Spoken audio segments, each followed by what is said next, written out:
We are Group 4. This is our People Express presentation. We are Andrew Kane, Josh Odenheimer, Sean Claybot, Leland Ortega, Christina Tan, and I am David McCluskey. I will be going over the Don Burr case. There we have him. Don Burr's strategy basically was a no-frills, low-cost airline. They had a very rapid rate of expansion. Let's take a look at the length of the work week. As you can see, it does increase significantly in the beginning and starts dropping off at year 4. Their employee retention was, well, not the best. Employee turnover increases throughout the 5-year period. You can see there in year 4 it does spike.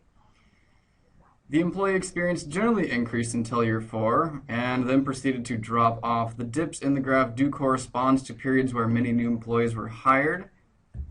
And their customer satisfaction did steadily decrease as the hirings increased. As you can see, the rookie factor increases. The demand is highly correlated with capacity. Revenue does stay consistent throughout the case after a relatively short increase. You can see we do have demand, capacity, and revenue all put together on this graph, so you can see the correlations. Moving on to cash. Cash is consistently negative and plummets in the 4th year. As you can see, the 4th year is riddled with problems in the Don Burr strategy. Net income does stay relatively consistent, but drops off significantly at year 4, quarter 2. And finally, the stock price peaked at the beginning of year 2 and dropped off drastically. So moving on, I'm going to hand it over to Andrew to discuss low cost. Thank you, David. I'm Andrew Kane, and I'm going to cover low cost. The basis of our low-cost strategy was to keep expenses minimal. The average work week steadily increases. As you can see, we ended in year 5 at about 60 hours per week. Employee retention. Employee turnover stays consistently low, which reduces the need to hire new employees. The experience of our employees. Because we do not have to hire many new employees, we retain our experienced employees, reducing our rookie fraction. Customer satisfaction. Customer service stays steadily until year 4, where a slight increase in employee turnover has a great effect on our customer service. Capacity. Our capacity steadily increases throughout our simulation. Demand, capacity, and revenue. Demand is highly correlated with capacity. Revenue stays consistent throughout the case after a relatively short increase. And the increase was caused because during the first quarters we bought several planes. Cash. Our cash flow steadily increases. The dip you see in the early quarters is again because of the planes that we purchased. Net income. Our net income consistently increases throughout the 5 years of our simulation. Our share price consistently increases and it ends in year 5 with an end price of $32.26. Now, I'm going to turn it over to Josh with the lean strategy. Thank you, Andrew. Today, I'm going to be talking to you about the lean strategy. And the lean strategy was about rapid expansion in the first quarter of the first year and staying consistent throughout the rest of the 5 years of operation. And we're hoping that the experienced employees would bring efficiency to the company.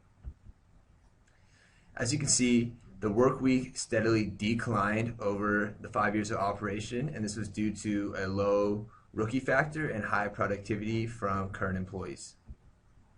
Employee retention was also extremely high because employees were happy at their jobs and their work week was going down.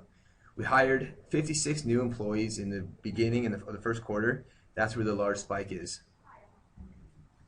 Experience of employees also rose because there was low employee turnover and very few new hires over the 5 years of operation. There's also a steady increase of customer satisfaction between the years of 5 years of operation, and this is due again to employees and very new hires, so people on the job knew exactly what they were doing. Capacity and demand both increased on the first quarter of the first year because we bought 1 new plane and hired 56 new employees. This led us to have more capacity of people who were flying around at any given time, and after that, capacity and demand stayed steady and even for the next 4 years. Revenue increased at a steady level for most of the time, with a big increase in the first quarter because of the new airplane purchase. This allowed our company to fly more people for each quarter and then have a steady increase throughout the next 4 years because of a steady fleet. Our cash flow dipped in the first year because of the purchase of the first plane again and the hiring of 56 new employees. And after that, it was a steady increase because of lowering operational costs, which I will talk about in net income. The operational costs decreased steadily over the 5-year period, and the revenues also increased. You can see that net income and revenues almost increased at a parallel level, and this is inversely related to the level of operational costs decreasing.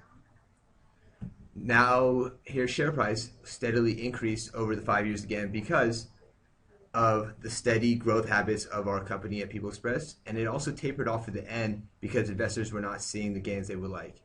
And the stock price ended at roughly $50 a share at the end of year 5. I'm going to hand it off now to Leland to talk about our Gecko strategy. Thank you, Josh. The Gecko. This objective was to result in the highest possible net income. We increased revenues by getting away with the highest fair prices possible while still maintaining demand. We cut operation costs by eliminating marketing and the hiring of new employees. Length of work week. We believe in a company-wide work-life balance. Starting at 40 hours a week, we stayed in the 35 to 40 hour a week range. Employee retention. We retained a high percentage of our employees with a turnover rate of around 3%. Experience of employees. This graph indicates that after the airline became established, we had highly productive, experienced employees on board. Customer satisfaction. Our strategy allowed our airline great customer service, which only got better over time. Capacity. This graph represents our strategy for our capacity keeping up with demand through the 5 years to maximize revenue. Cash. Our strategy was to maximize cash flow. After the initial 3 aircraft investment, we maximized our cash flow. Net income. This income statement shows the results of our strategy and its effectiveness of creating a very high net income with a peak of $83 million in one of the quarters. Share price. Shareholder value was our main priority. Our strategy allowed us to grow the stock 5,767% in 5 years, or $56.79 from the original $1.88 share price. Cumulative net income. This shows all our financial report data.